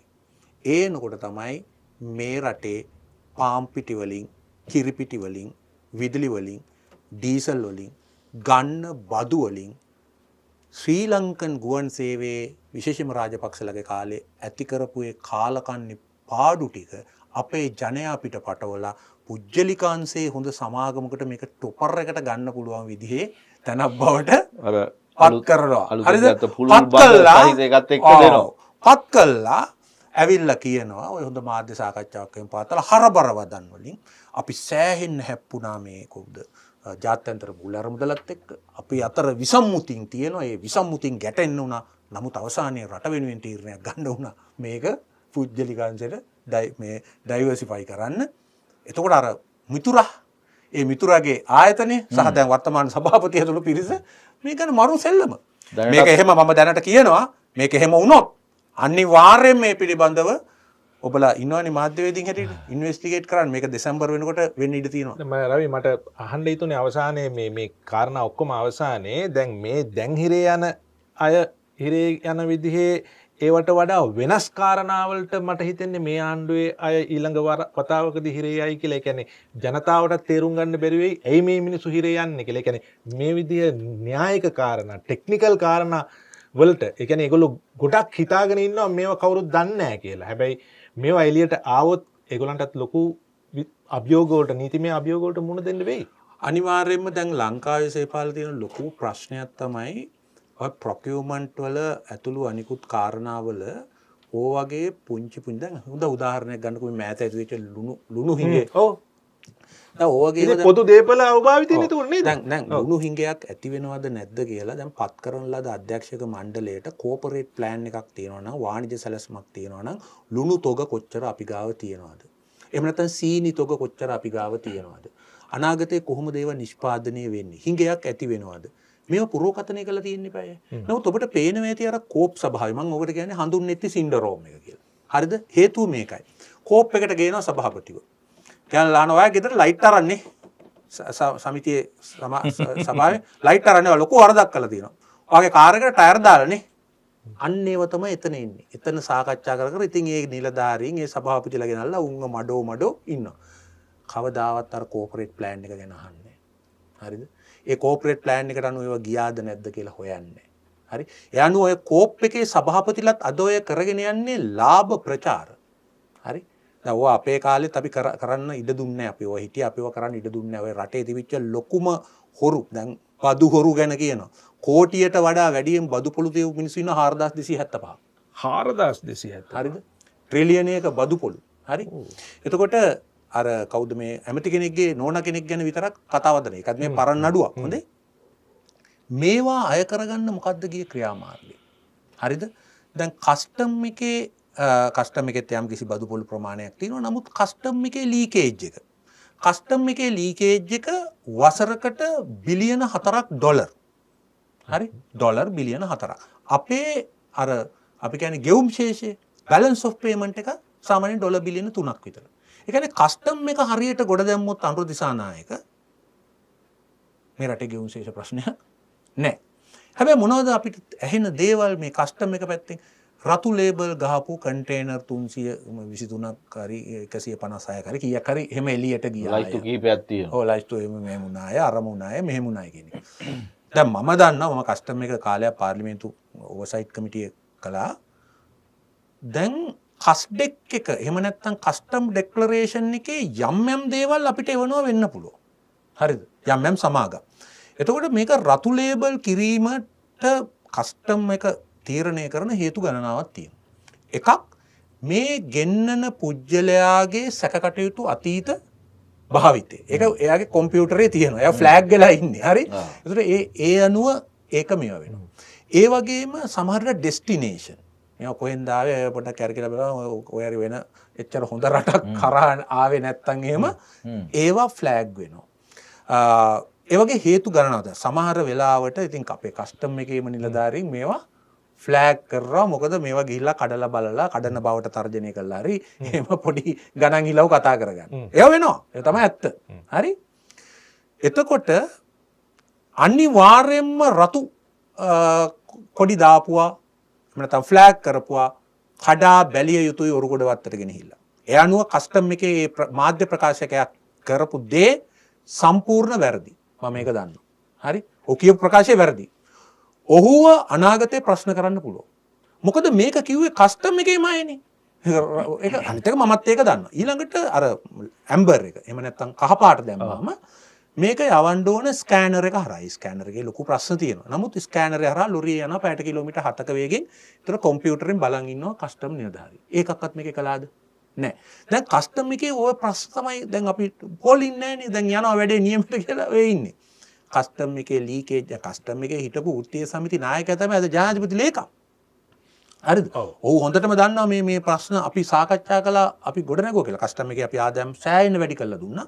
නමුත් තාමත් අර ග්ලෝබල් ඉන්ටග්‍රිටි රිපෝට් එකට අනුව ලංකාවෙන් යන මේ ඕවර් ඉන්වොයිස් අන්ඩර් ඉන්වොයිස් හරහා යන ලීකේජ් එකේ ඩොලරයක්වත් නවත්තන්න මේ ආණ්ඩුව සමත් වෙලා නැහැ. ඉතින් මේ ආණ්ඩුව සමහර විට මේ ලීකේජ් එකෙන් යම් කොටසක් ඒගොල්ලන්ගේ මම නිකන් හිතලා කියන්නේ ඒගොල්ලන්ගේ පක්ෂ ආරමුදල මම දන්නේ ඒක මොකද්ද කියලා. හැබැයි මම එකක් දන්නවා. ඔය පොඩි අයට අත තිබ්බට ලොකු කට්ටියට අත තියන්නේ නැහැ. හොඳම උදාහරණය මේ ඊ-වීසා වංචාව. ඊ-වීසා එක පිටිපස්සේ ඉන්න සමාගම IAS සමාගම ඒක අපි උසාවියට ඉදිරිපත් කළා. පෙට්ටි කඩයක්. හින්දා පෙට්ටි කඩයක්. හරිද? මේ බිලියන ගානක බිස්නස් එක කළේ. EHS එක නෙවෙයි. හරි? එතකොට ඒ හරහා කෝටි 370ක් හොයාගත්තා. ඒගොල්ලෝ හිරේ ඇරියේ නෑ කොමිෂනර් ජෙනරල්. කොමිෂනර් ජෙනරල් හිරේ යවුවේ ශ්‍රේෂ්ඨාධිකරණය. හරි? ඒක නිකන් Tamante වගේ දැම්ම. හැබැයි දැන් ඔය නඩුවට අපි ඉදිරිපත් වුණා, හකීම් ඉදිරිපත් වුණා, සුමන්දිරන් මන්ත්‍රීතුමා ඉදිරිපත් වුණා. ජනතා විමුක්ති පෙරමුණේ අයටත් අපි කිව්වා ඉදිරිපත් වෙන්න කියලා. ආවේ නැහැ. හරි? ආවේ නැහැ. ඔයගොල්ලොත් ඒ කමිටුවේ හිටියා. ඒ වගේ මේ කමිටුවෙන් යෝජනාවක් ගෙනාව ඔඩිටර් ජෙනරල් ලවා මේක පරීක්ෂා කරවන්න ඕන. මේකට ගන්න ඕන ඊටාම වැදගත් විමර්ශනයක් කියලා. ඒ විමර්ශනයේ ප්‍රතිඵල අද වෙනකම් පාර්ලිමේන්තුවට දීලා නැහැ. මාස 8ක්. ඇයි? බොහෝම හිතවත් බඩී කෙනෙක් ඉන්නවා මේක පිටිපස්සේ. ඔහුට විරුද්ධව ක්‍රියා කරන්නේ. හරි? ඒ වගේ නං කියලා කියන්නත් පුළුවන්, නං නොකිය කියන්නත් පුළුවන් පිරිසක් ඉන්නවා ඒගොල්ලන්ට ක්‍රියාත්මක වෙන්නේ නැහැ. ඔය පොඩි කාරණාවලට පොඩි කට්ටිය දදා චූන් වෙන එක විතරයි වෙන්නේ. මේ ආණ්ඩුව අවංකයි. මේ ආණ්ඩුව ඕනම හොරෙක් නතර කරන්න ක්‍රියා කරනවා. ඕන කෙනෙක් ඉදිරියේ දන ගහන්නේ නැහැ. එඩිටර් ඉන්නවා කියලා මම පිළිගන්නවා. ඔන්න ඔය සිද්ධිවලට සම්බන්ධ අය ඔය ඊවීසා වංචාව, ඒ වගේම ඉන්වොයිස් ප්‍රශ්නේ කස්ටම් එකේ, ඒ වගේම මේ සුරාබදු එකේ බදු වංචා, හරිද? ඒ වගේම මේ IRD එකේ බදු ආපසු එකතු කිරීමේ යාන්ත්‍රණයන් සහ මේ රටේ සිදුවෙච්ච මහ පරිමාණ වංචා. දැන් ඔය පොඩි නිලධාරි මම දැක්ක අර මායාදුන්නි කියලා මහත්තයෙක් හිරේ ගියා රුපියල් ලක්ෂයකට. රුපියල් ලක්ෂය සම්පකාර දිනේට. අපි දන්නවා මේ රටේ රවීලා අපි දන්නවා මේ රටේ හොද්දට ගහපු නිලධාරිය. අපේ හිටපු බලශක්තිය අමාත්‍යාංශයේ ලේකම්, මාර්ග සංවර්ධනයේ හිටපු ලේකම්, ජනාධිපති ලේකම්, මේ විරතුංග ගැන නෙමෙයි කියන්නේ. හරිද? මුදල් අමාත්‍යාංශ ලේකම්, වාරි මාර්ග ලේකම්නේ බිලියන් ගණන් අතුරුදහන් වුණේ. හරි? ඒ කට්ටියට මොකුත් නැහනේ. ඒ කට්ටියට මොකුත් නැහැ. හරි? මොන විමර්ශනයක්වත් නැහැ. හරි?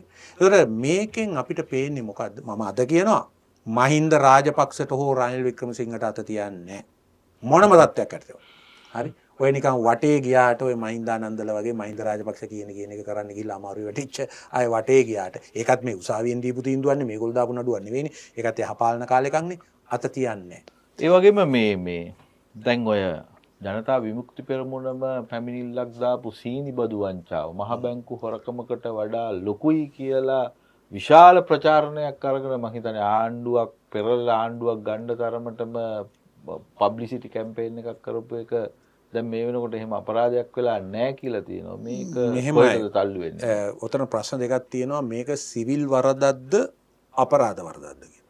කාටවත්ම කියන්න බෑ මෙතන දූෂණයක් උනේ නැහැ කියලා. ඒ මොකද අපගේ මුදල් අමාත්‍යාංශයේ ඉන්න ඊටාම අවංක වටිනා නිලධාරියෙක්. මට එතුමාගේ නම කියන්න බෑ මොකද එතුමා තාම මම හිතන්නේ සේවයේ නිල්ලා ඉන්නවා.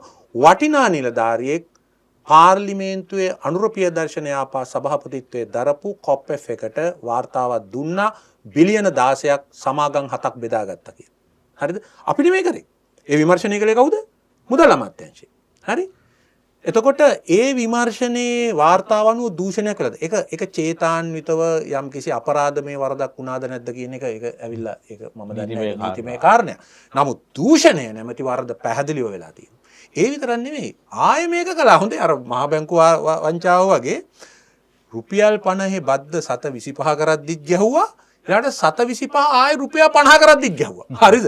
ඒ රුපියල් 50 කරපු එකේ නම් අපි නිශ්චිතව ගෙනල්ලා කරුණු හොයලා බොහොම ලස්සනට පෙළගස්සලා නිසි වාර්තාවක් ඉදිරිපත් කරලා තියෙනවා. කොහොමද ගත්තේ කවුද ගත්තේ කියලා. ඉතින් හොයනවා නම් මේක ඇතුළෙම පේන්නේ නැද්ද දැන් ආණ්ඩුව විපක්ෂයේ ඉන්නකොට එතකොට CID ගියා. දැනුත් ආණ්ඩුවේ සංස්කෘතිය CID යන එක. ඒ කියන්නේ CID එකට ගිහිල්ලා අතහැරලා දානවා වැඩි. එතකොට දැන් මේ වගේ වංචාවක්වත් ආණ්ඩුව නිකන් ඉස්සරහට ගෙනියන්නේ නැතුව දැන් නිකන් කමක් නැහැ ඒක වගේ එකක් නෙවෙයිද? නෑ ඒක තමයි මෙතන වෙන්නේ ලාභ කතා ටිකක් එක්ක ඔය චාමර සම්පත් මහත්තයා මහින්දානන්ද මහත්තයා වගේ ඔය කට්ටියක් එක්ක චූන් වෙවි ඉදිරියට යනවා. හොඳේ. ඔය ගුවන් යානා ගෙනීමේ වංචාව ඒ වගේ දේවල් වෙච්ච මහා පරිමාණ වංචා. ඇත්තටම මට මතකයි ඒ කාලේ ඔය 2015 විතර ඔය අර ගුවන් යානා 10ක් ගන්න මහින්ද රාජපක්ෂ ගිය ඒ ඩීල් එකේ වෙච්ච පාඩුව මට මතක හැටියට ඩොලර් මිලියන 1397ක් වගේ ගාණක් අර නයිරස් කියලා මේ ඔඩිට් රිපෝට් එකක තිබුණා. මොකුත් ඇක්ෂන් එකක් නැහැ නේ. ඒ කියන්නේ මේවා අතාරිනවද එහෙම නැත්නම් දන්නේ නැති නිසා අතාරිනවද? අර සරල ඒවා විතරක් අල්ලගෙන යන්නේ. ඔය කියන විප්ලවවාදී භාවයක් හෝ ඔය කියන සිස්ටම් වෙනසක් කිරීමේ අවංක අභිලාෂයක් හෝ ඒ මොකක්වත් මෙතන නැහැ. බලය ලබා ගැනීම සඳහා 40,000ක් උපාධිධාරීන්ට රැකියාව දෙනවයි කිව්වා. ගුරුවරුන්ගේ වැටුප් බැසිල් දීපු නැති 3න් 2 දෙනවයි කිව්වා. හරිද? මාස 6න් 6ට රජයේ සේවකින්ට පඩි දෙනවයි කිව්වා. ඩීසල් පෙට්‍රල් වලට ලීටරයකට ගහලා තියෙන රුපියල් 120 බද්ද අයින් කරනවා කිව්වා. කාංචන ගෙදර ගෙනිච්ච රුපියල් 160 අපි ආපහු ජනතාවට දෙනවයි කිව්වා නේද? ඔහොම ගොඩාක් දේවල් කිව්වනේ නේ. අපිට මේක ඒවා ඔක්කොම බලය ලබා ගැනීම සඳහා ගහපු ගේමක් විතරයි. දැන් මේ ගේම ගහලා දැන් ජනතා විමුක්ති පෙරමුණ හා එහි අභ්‍යන්තර පක්ෂය වෙන ශ්‍රී ලංකාවේ බෝල්ෂෙවික් ලෙනින්ස් පක්ෂය රාජ්‍ය අත්පත් කර ගැනීමේ ක්‍රියාවලියක නියැලෙමින් ඉන්නවා. ඒ අතර මේ නොදැනුවත්කම හින්දාම නිකන් ලොකු හොරු ලෝක හොරු නිකන් සෝදනයට ලක් වෙමින් යනවා වගේ එකක් වෙනවද නැත්නම් මේක දැනුවත්ද කරන්නේ මට මේමයි මම හිතන්නේ දෙපැත්තම වෙනවා. නොදැනුවත්කමක් තියෙනවා දැනුවත්වත් වෙනවා. අනිත් කාරණේ දැන් ජනාධිපති සමාවේ ඔය සිද්ධ වෙච්ච කුටපටේ මේක නූල් බෝලයක් වගේ පැටලිලා තියෙන්නේ. එතකොට මේ වගේ සිද්ධියක් ආණ්ඩුවක් ඇතුලේ වෙනකොට ඔබ ආණ්ඩුව ඇතුලේ ඉඳලා තියෙනවා පාර්ලිමේන්තුවේ ඔය සියලුම යන්ත්‍රණය ක්‍රියාත්මක වෙන විදිය දන්නවා. කොහොමද මේක මේ පාර අපි දැනගන්නේ මේ පාර? දැන් නෑ ඊට ඉස්සෙල්ලා වෙනවා ඇති කියලා කියනවා. මේක මෙවර මේ ආණ්ඩුව යටතේ අනුර කුමාර දිසානායකගේ ජනාධිපති අත්සන යටතේ මේක සිද්ධ වුණු අවස්ථාවේ මොකද්ද වෙන්නේ නැත්තේ? මෙහෙමයි මම හිතන්නේ මේ වගේ දැන් වෙසක් දිනය අහවල් දවසේ එනවා කියන එක අවුරුද්ද මුල දන්නවනේ. නිදහස් දිනේ එනවයි කියන එක කවුරුත් දන්නවා. ඒකට මේවට යම් යම් සිරකරුවන් නිදහස් කිරීම සිද්ධ වෙනවා නම් ඒක කරන්න පුළුවන්. ඔය බන්ධනාගාර කොමසාරියට සිරකරු නිදහස් කරන්න බෑ. ඒ පිළිබඳ 34 වෙනි වගන්තියෙන් බලය තියෙන්නෙම ජනාධිපතිට පමණයි. හරි. එතකොට ජනාධිපතිට ඔය හිරකාරයෝ ඔක්කොගෙන් පැටිකිරිය හොය ඉන්න විදියක් නැහැනේ. ඒ අනුව යම් මූලධර්මයක් යම් කිසි මාර්ගෝපදේශයක් තියෙනවා. සමහර විට ඔය ගාස්තු ගෙවා ගන්න බැරුව හොඳ කල්කිරියාවෙන් යුතුව කුස්සියේ වැඩපොළ වලට උදව් වෙලා එහෙම ඉන්නවනේ හිරකාරයෝ. ඒ කියන්නේ මේ ජනාධිපතිතුමා පෞද්ගලිකව හොඳයි කියලා හිතා ගන්නයි නෙවෙයි මේ සිස්ටම් එකෙන් හොඳයි කියලා එවනවා. යම් ක්‍රයිටේරියා එකක් මත නම් ලයිස්තු හදලා අධිකරණ අමාත්‍යාංශයට ඇවිල්ලා අධිකරණ අමාත්‍යාංශයත් ඒක ස්කූටනයිස් කළා තමයි යවනවා ඇත්තේ ජනාධිපතිතුමා. ජනාධිපතිතුමා හොය ඉන්න ක්‍රමයක් නැහැනේ. හරි. එතකොට දැන් එතනදී කොතනදීද මේක උනේ කියලා හොයාගන්න එකයි වැදගත්. මේක අධිකරණ අමාත්‍යාංශයට මේ නම් ලයිස්තුව එවන තැනදීද මේක උනේ? අධිකරණ අමාත්‍යාංශයෙන් ජනාධිපතිතුමාට යවන තැනද මේක උනේ? එහෙම නැත්නම් ජනාධිපතිතුමා මේක අස්සම් කළා ආපහු බන්ධනාගාරයට ගියාට පස්සේ බන්ධනාගාරය මෙතන මේක පිටින් දාලා ගේමක් ගැහුවද? වගේ තියෙනවනේ මේ නූලේ විවිධ මේ. ඒතකොට රාජ්‍ය පාලනයේ තියෙන දුර්වලකමක් දකින අය විසින් මේ වගේ දේවල් සැලසුම් කරනු ලැබුවාද කියන එක. ඒ කියන්නේ මට හැමතිස්සෙම හිතෙන්නේ කලිනුත් මේවා වෙන්න ඇති. නමුත් මේ තරම් සැහැල්ලුවෙන් ලෙහෙසියෙන් මේවා වෙන්නේ දැන් බන්ධනාගාරය කියන එකත් ඇත්තටම මේ සමාජයේ මේ දූෂිත ක්‍රමවේදයේ අනික් හැම රාජ්‍ය ආයතනයක් පෞද්ගලික ආයතනයක් වගේම ලොකු කොටසක්. ඔව් බන්ධනාගාරය ඇත්තටම ඒ බන්ධනාගාරයේ යා යුතු අය බන්ධනාගාරයට යන්නේ. ඒ ගිහිල්ලා ඉන්න අය එතන තියෙන්නේ අපායක්. ඔව්. අපරාධ වලින් අපරාධ. මාවට තරල උදාහරණයක් කියලා මාව ගෝඨාභය රිමාන්ඩ් කරානේ. රිමාන්ඩ් බන්ධනාගාරයට ඇරියා. අර මේ ආසන ලද නඩුවක් නැවත අහන්නයි කියලා ඇරියා. කොහමරි මම ගියා. දැන් උදේ 5ට එතන දානවා පිරිත්. 6ට දොරවල් ඇරලා එළියට ගන්නවා. ඒ පිරිත් දාන වෙලාවට ඔක්කොගම ටෙලිෆෝන් වැඩ කරන්න ගන්නවා. පිරිත් ඇස්සේ. ඉන්දියාවට කෝල් කරනවා, ඩුබායි වලට කෝල් කරනවා, රට කරනවා, කොන්ටැක්ට් ඔක්කොටම කෝල් කරනවා. කෝල් කරලා මේ වැඩ පිළිවෙල යනවා. ඉතින් ඒ වගේ මම දැකලා තියෙනවා ඉහළ ගණයේ ඒ ඇතුලේ ජිම් තියෙනවා. ජිම් කියන්නේ රිමාන්ඩ් බන්ධන. ඒ කියන්නේ අර පිරිත් දාන්නෙම ඒ ක්‍රියාවලිය කොටසක් විතරද? පිරිත් ඉතින් සාමාන්‍ය දානවා ඇතිනේ ආගමික විශ්වාසයේ තියෙන අයට. ඉතින් ඒ පිරිත් දානවා ඇතිනේ පහට දාන එක දානවා ඇතිනේ. සමහර බෝගහ ගාවට යනවා. එහෙම ආගමික වැඩ කටයුතු කරනවා. ඒකට ඒක අරම පාවිච්චි කරලා ඇත් ඉන්නවා. ඒ වගේම මේ සමහරුන්ට කෑම ඉන්නේ හිල්ටන් එකෙන්, ෂෝට් ඊට් එන්නේ ෂැන්ග්‍රීලා එකෙන්. එහෙම එතන වෙන මේකක් යනවා. තේන. හරි. එතකොට ඒකේ එක අයට බන්ධනාගාර නිලධාරීන් අතරෙත් හොඳ මිනිස්සු ඉන්නවා, අවංක මිනිස්සු ඉන්නවා, දූෂිතයෝ ඉන්නවා. හරි. දැන් අපේ හිටපු පොලිස්පතිගේ කැරැට්ටු එළියට එනවනේ. හරි. මිනිහයි අර පාතාල නායකයෙකු අතර කිසි වෙනසක් නැහැනේ. හරි. ඒතකොට මේවා අත් වශයෙන්ම වෙනස් යුතු තැන් අනිත් පැත්තෙන් ඉතින් අපි දැන් නිකන් හිතන්න අපේ අගවිනිසුරුතුමා ඊළඟට යනවා මේ ඇමරිකාවේ එක්සත් ජාතීන්ගේ නිත්‍ය නියෝජිත හැටියට. ඒ කොච්චර සුදුසුද? ඒ කියන්නේ අගවිනිසුරු. ඒ කියන්නේ ඒකනේ අපේ දෙවොල. ඒ දෙවොලේ ප්‍රධානිය. ඒතර එයාට යම් බලාපොරොත්තුවක් දුන්නාම ඔයා ඊළඟට යන්නේ ඉන්නේ අතෙන්ට. එයාට විතරක් නෙමෙයි. පොලිමේ ඉන්න එතන හැමෝටම මේක ආදර්ශයක්. ලොකු බලාපොරොත්තුවක්. ඉතින් ඊළඟට මුදල් අමාත්‍යාංශ ලේකම්තුමා ඔහුට අසනීපයි උට වැඩ කරන්න බෑ කියලා විශ්‍රාම ගිහට යන ආසියානු සංවර්ධන බැංකුවට. හරි. ඒතකොට දැන් මුදල් අමාත්‍යාංශයේ නිලධාරීන් මහ බැංකුවේ නිලධාරීන් තමන්ගේ විශ්‍රාමික ක්‍රියාවලියෙන් පස්සේ ADB එකට නම් යන්නේ World Bank නම් යන්නේ IMF නම් යන්නේ. ඒක නම් ඒගොල්ලන්ගේ ඉලක්කය. ඒක අනුර කුමාර දිසානායක කලින් නෑ නෑ මම කියන්නේ මේක නම් ඒගොල්ලන්ගේ ඊත්තෝ කියලා. මේවා අපක්ෂපාතී නෑ ඒකයි මම මේ කියන්නේ.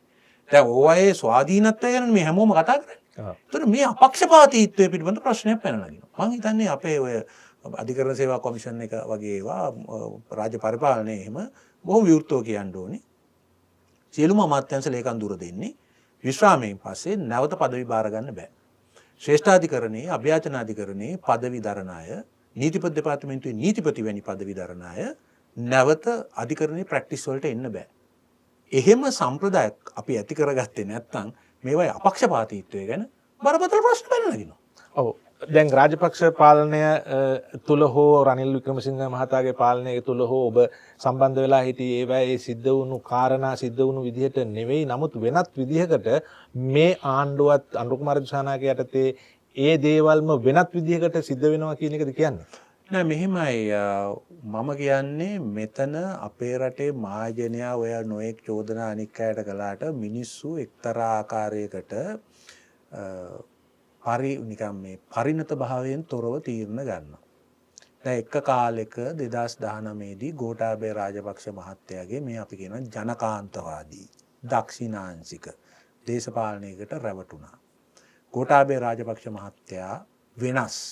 එයා ලී කුවාන් යූ වගේ, එයා කියුබාවේ පිඩල් කැස්ට්‍රෝ වගේ. එයාට මේ පවුල ප්‍රශ්නයක් නැහැ. එයාට කෙනා අදාළම නැහැ. එයා දඬුවම් දෙනවා. එයා වටා විශාල වියත්මක කියලා විශාල ව්‍යාපෘතියක් තියෙනවා. ආරක්ෂක හමුදාවල බලවේගයක් ඉන්නවා අයත් එක්ක. මේ රට හදන්න යන්නේ. එහෙමනේ හිතුවේ. රාජපක්ෂ පවුලට ආයි මොකක්වත් තැනක් නැහැ කියලා. මොකද උනේ අවුරුද්දක් ඇතුළත අර හිටියරත් වැඩි හොඳට පවුල ඇවිල්ලා බලය අල්ලගත්තා. ඒ කියන්නේ එකක් කියලා ජනකාන්තවාදී එකක් කියලා රටේ ජාතික ආරක්ෂාව ගැන කතා කරලා මහමොලකරු අල්ලනවා කියලා මොකක්ද පාස්කු ප්‍රහාරය. හරිද? හැම තැනම වඳ කොත්තු වඳ ඇඳුම් අරව මේවා පෙන්නලා හැම තැනම සහරාන්ව දැකලා මේ රට ජාතිය ගලව ගන්න ඕන කියලා උම්මත්තක වේශයකින් නයි පෙන්නලා නොඑක් කෙලි කරලා මොහුව ගෙනාවා. බැසිල් රාජපක්ෂ බලේ පිප්පොකට් යවුවා. හරි. ළමිනි අරන් ගියා මේක. හරි. ඒ වගේ තමයි මේ පාර. හැමතැනම හොරු 76 අවුරුද්දක් තිස්සේ හොරු වෙච්ච දෙයක් නෑ මේ රටේ හැමතැනම වෙච්ච මේ හොරකම් අපි එකක් නෑර අල්ලනවා අපි මේ රටේ ක්‍රම වෙනසක් ඇති කරනවා වෛද්‍යවරුන්ට කිව්වා උඹලා තමයි මේ රට පාලනය කරන්නේ සෞඛ්‍ය ශාස්ත්‍රයේ ඉංජිනේරුවන්ට කිව්වා උඹලා තමයි විදුලි බල මණ්ඩලයේ වාරි මාර්ග දෙපාර්තමේන්තුව මහා මාර්ග දෙපාර්තමේන්තුව පාලනය කරන්නේ විද්‍යාඥයින්ට කිව්වා ඇවිල්ලා නව නිර්මාණ නිපදවන්න නේ කිව්වනේ පෙබරවාරි මාසේ පෝර එනවයි කියලා නේ අර විද්‍යාඥයින්ට කවුද ඇවිල්ලා පිටරට ඉඳන් පෝර එනවයි කියන්නේ මේ පෙබරවාරි මාසේදී ඕම නොඑක් මා හීන කතන්දර කිව්වා කලාකාරයෝ නැගලා කිව්වා කලාවේ නිදහස අධ්‍යාපන ගොඩක් කතා කිව්වා ටිල්වින් පිප්පොකට් ගහුවා බලේ බැසිල් ගහුවා අතන පවුල මෙතන පක්ෂේ එච්චරයි දැන් පාස්කු ප්‍රහාරය ගැනත් ආයේ මතුවලා තියෙනවා කාදින හිමිපාණන් කියලා තියෙනවා මේ ආණ්ඩුව යෝජනා කරපු එකක්වත් කරේ නැහැ කෙරිලා නැහැ කියලා උන්වහන්සේගේ කනස්සල්ලටපත් වෙලා තියෙනවා ජනාධිපතිතුමා කිව්වා මහමොලකාරය අල්ලනවා කියලා ටික එක අමතක කරලා යනවා වගේ එකක් තියෙනවා මෙහෙමයි ඒක ටිකක් සංකීර්ණ කතාවක් ඔය මේ මොකද්ද පාස්කු ප්‍රහාරය මේ ඕක දීර්ඝව කතා කරන්න ඕන එකක් නමුත් පාස්කු ප්‍රහාරයේ අපි හැමෝම අපේ ආරක්ෂකංශ ඇතම් අවස්ථාවල නොම ගැවලා තියෙනවා. දැන් උදාහරණයක් ඇටියට අර ওই පාස්කු ප්‍රහාරයට කලින් වෙච්ච ප්‍රහාරවලදී අපරාධ පරීක්ෂණ දෙපාර්තමේන්තුව නොම ගැරියා කියලා චෝදනා එල්ලලා තිනවා හමුදා බුද්ධ්‍යංශ වලට මේක කලේ කොටි කියලා. ඒක මේ අපේ මහින්ද රාජපක්ෂ ගාව හිටපු දේශපාලඥයෝ කියුවනේ ඔන්න කොටි නැවත නැගිටලා මෙහෙමයි කියලා කිව්වනේ. මුළු රටක් නොමග ගියා. අන්තිමට ඔය පාස්කු ප්‍රහාරයෙන් පස්සේ තමයි මමත් දැනගත්තේ මේක කළේ හාරන් කියලා. හරිද? ඊළඟට ඔය සහරාන්ගේ සිද්ධිය වෙලාවේ වර්තමාන මහජන ආරක්ෂක අමාත්‍යාංශයේ ලේකම්තුමා සාක්ෂි දුන්නා අර ජනක් සිල්වා කොමිසමේ මමත් ගියා ඒකට සාක්ෂි දෙන්න. මගේ සාක්ෂිය විතරක් ප්‍රින්ට් කළේ නෑ, පළ කළේ නෑ. නමුත් එතුමා කිව්වා ISIS එකත් එක්ක කිසිම සම්බන්ධයක් නෑ කියලා සහරාන්. හරිද? එහෙම කිව්වා. ඒක බලගතු නොමගෑවීම. අද FBI එක මේ නඩු දාලා තියෙනවා. FBI එකේ වාර්තාව අන්තර්ජාලයේ තියෙනවා. ඒක කියවන්නේ පිටු 72කින් යුතු වාර්තාව. හරිම විද්‍යානුකූලව කරුණු දක්වලා තියෙනවා මේ කණ්ඩායමයි අන්තර්ජාතික ත්‍රස්ත සංවිධානයක් වෙච්ච IS එකයි අතර තිබිච්ච සම්බන්ධය. මේක රවි සෙනවිරත්න දැනගෙන කළාද නොදැන කළාද කියලා අපි දන්නේ. ඒක පැහැදිලි නොමගෑවීම. දැන් IS එකත් නැත්තම් IS එක වගකීමත් බාරගත්තා නම් ඔතන ඉන්න ඔය මහමොල්ලකරු කතා ගොඩක් මේ එළියට ආවේ. හරි? ඒත් මේ නොමගෑවීම සමාජයේ නොමගෑවීම විශාල ප්‍රමාණයක් වෙලා තියෙනවා. ඒතර මේ මහමොලකරු අල්ලනවා කියන එකත් ඒ ආකාරයෙන්ම නොමගෑවීමක්. ඔතන මම දන්නේ මේකේ මොකද්ද කියලා. මේක හරි සංකීර්ණ ප්‍රශ්නයක්.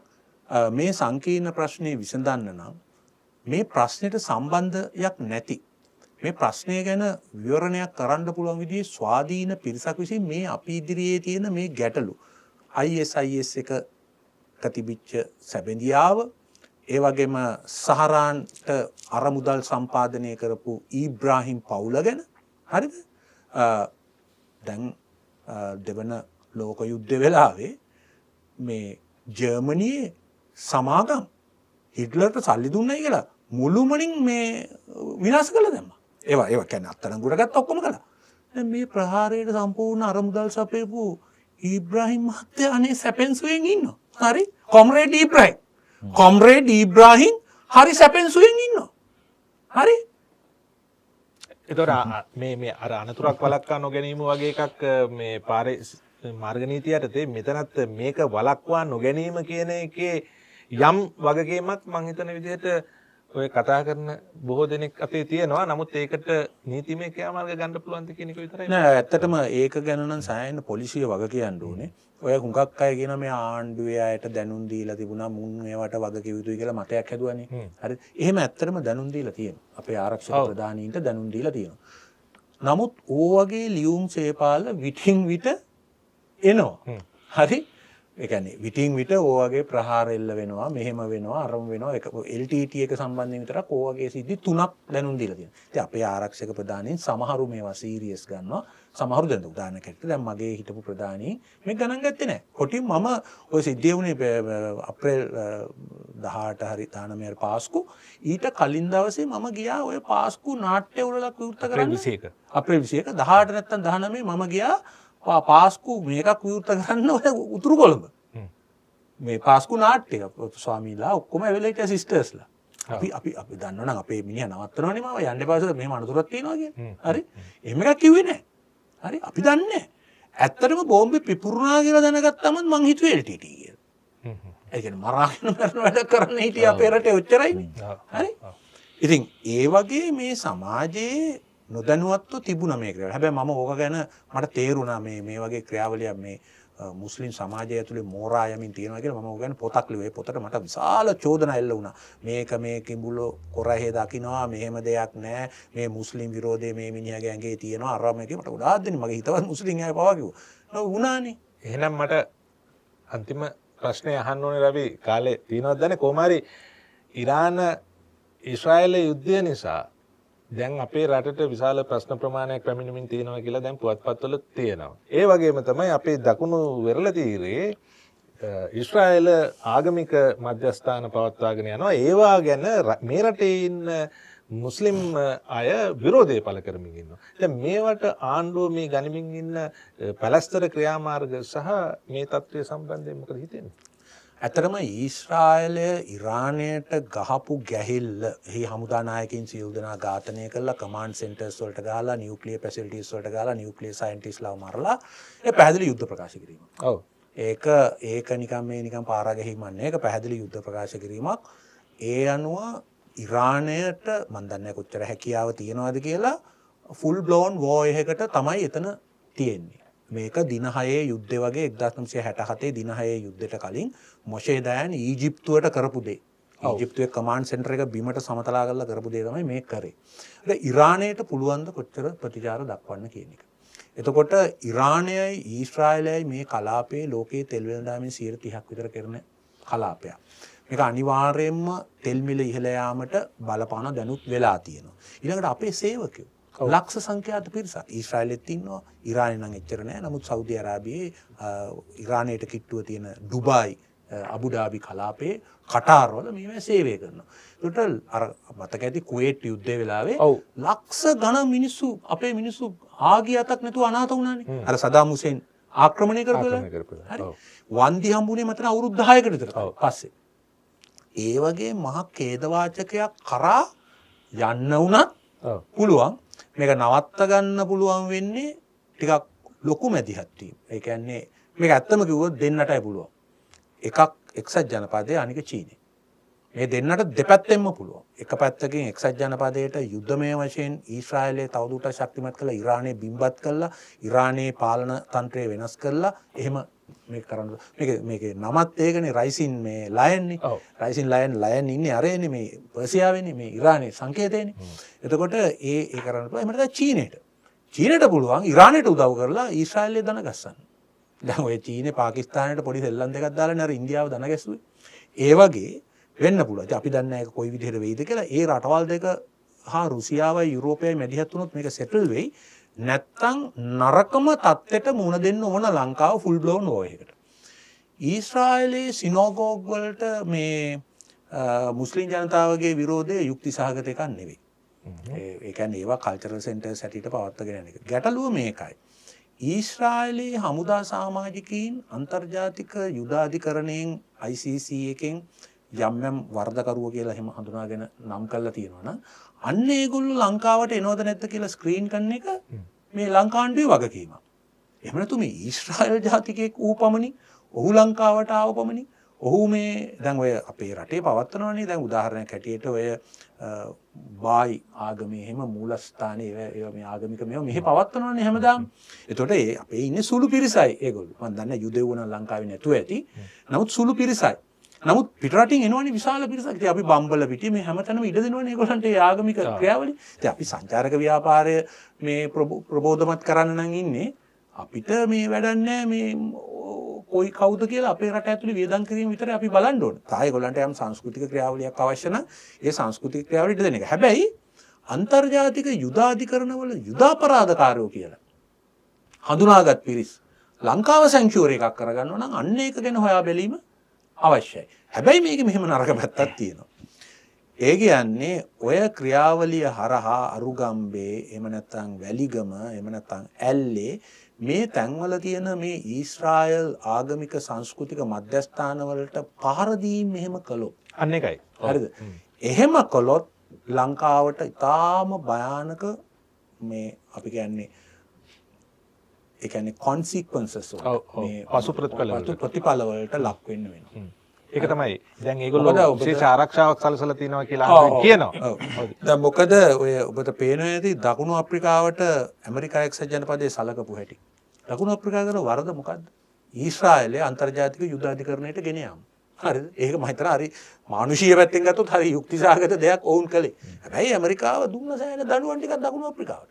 අපි මතක තියාගන්න ඕනේ මේ යුදෙව් ක්‍රිස්තියානි මූලධර්ම විශ්වාස කරන මිනිහෙක් තමයි අද ඇමරිකාවේ ජනාධිපති. ඔහු තනි තීරණ ගන්නවා. ලංකාවේ මෙතන සිද්ධියක් වුණොත් ලංකාවේ අපරල් මින් පස්සේ ගේන්නේ නැහැ කියලා. ඔව් කිව්වා මොකද අපි කරන්නේ? ඔය දැන් කයිවාරු ගහන මිනිස්සු අපිට එනවද උදව් කරන්න? ඩොලර් බිලියන 3.5ක ව්‍යාපාරයට අත තිබ්බොත්. මොකද මේ ට්‍රම්ප් ජනාධිපති එක්ක අපි ටිකක් හරි පරිස්සමෙන් වැඩ කරන්න ඕනේ. අනිත් එක ඔය අන්තර්ජාතික ප්‍රශ්න අපි නිකන් ඕනෑවට වඩා කරට අරගෙන නේද? යුක්‍රේනයේ ප්‍රශ්නේ, ඔය ගාසාවේ අපිට ඔය බලපාන ශේෂ්ඨයක් තියෙනවනේ. අන්නේ කෑල්ල විතරක් අපි වැඩ කරන්න ඕනේ. මොකද අපි අපේ පොඩි රටක්. අපි අමාරු වෙట్లా ඉන්නේ. IMF එක කියන්නේ ඇමරිකාව. මතක තියාගන්න. ඇමරිකාවේ ඡන්ද ප්‍රතිශතය 16.5යි. ඇමරිකාවේ මේ IMF එකේ යම් යෝජනාවක් ඉදිරියට ගෙන යන 85ක ඡන්දය ඕනේ. ඒ කියන්නේ ඇමරිකාව විරුද්ධ වුණොත් අපිට IMF එකක් නැහැ. ඒක ඒ වුණාට රට ඇතුලේ මුස්ලිම් ඡන්ද ටික ආරක්ෂා කරගන්න. නෑ ඒක මම කියන්නේ ඒ මුස්ලිම් වරු ඔහොම හිතන්නේ නෑනේ. දැන් සෞදි අරාබියේ කවුද ඔයා කියන්නේ ඊශ්‍රායලට තෙල් දෙන්නේ? කවුද? ඊශ්‍රායලට ලොකුම බිස්නස් කරන්නේ කවුද? සෞදිය තෙල් දෙනවා, කටාර් ගෑස් දෙනවා, ඊජිප්තුව බිස්නස් කරනවා. ඉතින් මේ අපිට ප්‍රශ්නේ මොකද්ද? හරිද? අපිට ප්‍රශ්නේ මොකද්ද? අනේ හරි. ඒගොල්ලෝ එහෙමනම් වැඩ කරන්නේ අපේ මුස්ලිමුන් මන් දන්නේ අපේ මුස්ලිමුන් අතර විශාල පිරිසකට ඕක ලොකු ගැටලුවක් නෙවෙයි. යම් පිරිසක් ඉන්නවා. ඇති පොඩි පිරිසක් ඇති පොඩි පිරිසක් කොයි සමාජෙත් ඉන්නවනේ. මුස්ලිම් ඡන්ද වලට ඕකේ ඇති බලපෑමක් මන් නම් දන්නේ නැහැ. මොකද සෞදි අරාබියේ නැති ප්‍රශ්නයක් මේ අතන ඉඳගෙන නේද? තමයි ඒගොල්ලෝ දන්නේ නැතුව ඇති ඒක. මේ දන්නේ නෙවෙයි ඒක නේ ඇත්ත. හරි. සෞදියෙන් තමයි තෙල් දෙන්නේ. වැඩි ඕනේ නැහැ. අද ඉරානෙන් ඊශ්‍රායලයට ප්‍රතිප්‍රහාර දෙනකොට ජෝඩානෙන් තමයි මේ මිසයිල් වට්ටන්නේ. ඊශ්‍රායලට ගන්න මිසයිල් වට්ටන ඇන්ටි මිසයිල් එක කියන්නේ ජෝඩාන්. ජෝඩාන් මුස්ලිම් රටක්. හරි. ඉතින් මේවයේ ඔය ඔහොම වගේ ඒවා ඔහොම වෙන්නේ නැහැ. අපි ටිකක් ප්‍රායෝගිකව දැන් වැඩි ඕනේ ඉන්දියාව. අපිට ලොකු රටන්නේ. හරිද? පාකිස්තානට IMF එකේ අර පැකේජ් එක දෙන්න යන වෙලාව තමයි යුද්ධ පටන් ගත්තේ. ඉන්දියාව විරුද්ධ වුණා. ඇමරිකාව පක්ෂ වුණා. මොකෝ උනේ? පාකිස්තානට ඒක හම්බුණා. හරි. ඉන්දියාවට බැරිනම් මේක නවත්තන්න අපි කොහොමද අනේ කරන්නේ? හරි. ඉතින් අපි මේ ලෝක බල තුලනේ අපි නිකන් අනවශ්‍ය ආනාදී වැඩ කරන්න යන්න හොඳ නැහැ. ඔව් අපි අමාරු වෙట్లా ඉන්නේ. අපි අමාරු වෙట్లా අපිට යම් යම් අයගේ සහයෝගය අවශ්‍යයි. මම ඇත්තටම අගය කරන ආණ්ඩුවේ මේ නියුට්‍රල් ප්‍රතිපත්තිය ඔය පාකිස්තාන ඉන්දියා ගැටුමේදී එහෙම ඒ වගේ ඒවා එන්නේ එහෙම ඉන්න ඕනේ අපි. මේ ප්‍රශ්නේදීත් ඔය පැලස්තීන සහයෝගිතා ව්‍යාපාරේ නායකයා බිමල් රත්නායකනේ. හරි. එයා තමයි නායකයා.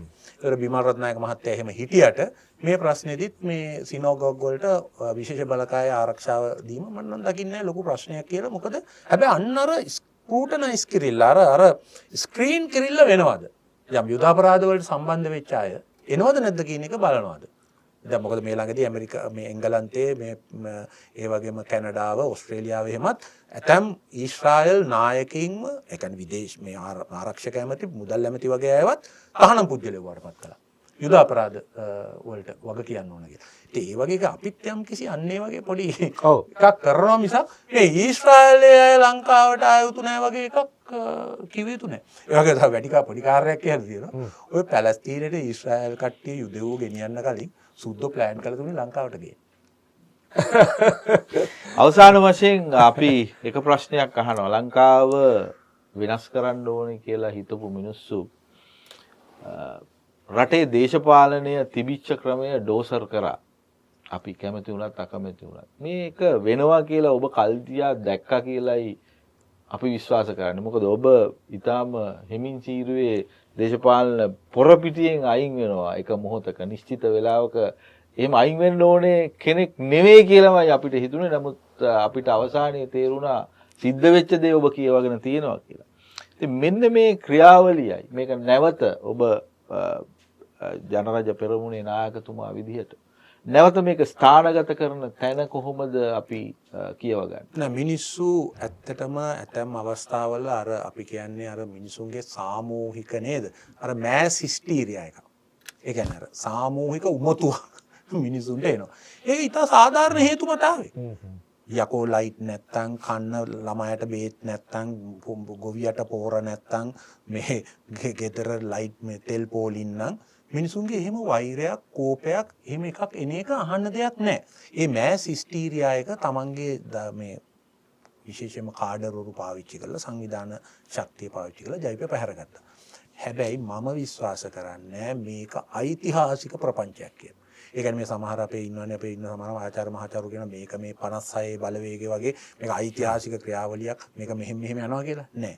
මේක ඓතිහාසික විකෘතියක්. අපි කියන්නේ හිස්ටොරිකල් ඇබරේෂන් එකක්. මේ අපිට උනේ මේ වෙලාවේ. අර ගෝඨාභයගේ දක්ෂිණාංශික ජනකාන්තවාදයේ වගේම මේ වාමාංශික ජනකාන්තවාදය. මේක මම ඔබට කියන්න මේක බොහොම කෙටි කාලෙකින් අවසන් වෙනවා. හරි දැන් හැම ඡන්ද තුනකින්ම එකක් පළාත් පාලන ඡන්දෙදී අහිමි වුණා. ඔක කොහොම නැති වෙනවා. මොකද එක JVP ඡන්දෙට ඡන්ද 16ක් පිටින් ඇවිල්ලා තමයි මහමැතිවරණේ ජයගත්තේ. ඒ ඡන්ද 16 එහෙම රැඳිලා ඉන්නේ නැහැ. ඔක ටික ටික වෙනස් වෙනවා. සමහරට කඩිනමින් වෙනස් වෙන්න පුළුවන්. සමහරට කඩා වැටෙන්නත් පුළුවන්. හැබැයි මහජනයා පරණ තැන් වලට වඳින්න යන්නේ නැහැ.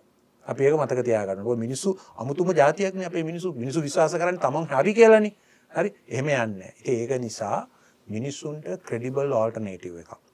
රට ඉදිරියට ගෙනියන්න පුළුවන් විශ්වසනීය විකල්පයක් ගොඩනැගීමේ වගකීම ඇත්ත වශයෙන්ම සෑම කෙනාටම තියෙනවා.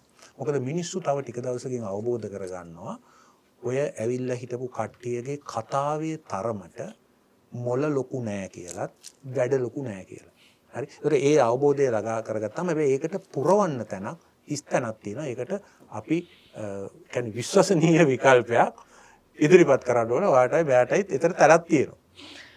ආණ්ඩුව රැඳිලා ඉන්නවා නම් අනිවාර්යයෙන්ම රටේ මිනිස්සුන්ගේ ඇත්ත අපේක්ෂාව ඉෂ්ට කරන්න ඕනේ. නමුත් ආණ්ඩුව මේ වෙලාවේ විශ්වාස කරන්නේ තමන්ගේ පක්ෂය රට ඇල්ලුවාම උන්ට රැඳිලා ඉන්න පුළුවන් කියලා. අපි දන්නේ නැහැ ඒක අපිට අලුත් අත්දැකීමක්. කොහොම වුණත් රටේ මිනිස්සුන්ට ඕනේ අහවල් දේශපාලන පක්ෂය මේ රටේ අස්සක් මුල්ලක් නෑර මුල් ඇදගත්තා කියලා සතුටු වීමක් නෙවෙයි. ඒක 103කට තියෙන අපේක්ෂාව රට ඇත්තටම වෙනස් වෙන්න ඕන. රට ඇත්තටම දියුණු වෙන්න ඕන. ඒ දියුණුව වෙනුවෙන් ආණ්ඩුව මේ වෙලාවේ වැඩ කරනවට වඩා දේශපාලන පක්ෂය මුල් ඇද්දවීම වෙනුවෙන් වැඩ කරමින් ඉන්නවා. ඒකම ආණ්ඩුවට යම් තැනකදී ප්‍රශ්නයක් වෙනවා කියන එක මතු කරමින් අපේ සංවාදය අපි මෙතනින් අවසන් කරනවා. එක්සත් ජනරජ පෙරමුණේ නායකතුමා පාටලි චම්පික රණවක මැතිතුමා අපි ස්තුතිවන්ත වෙනවා අපිත් එක්ක බොහොම ස්තුතියි ඔබට පැමිණීම සම්බන්ධයෙන්.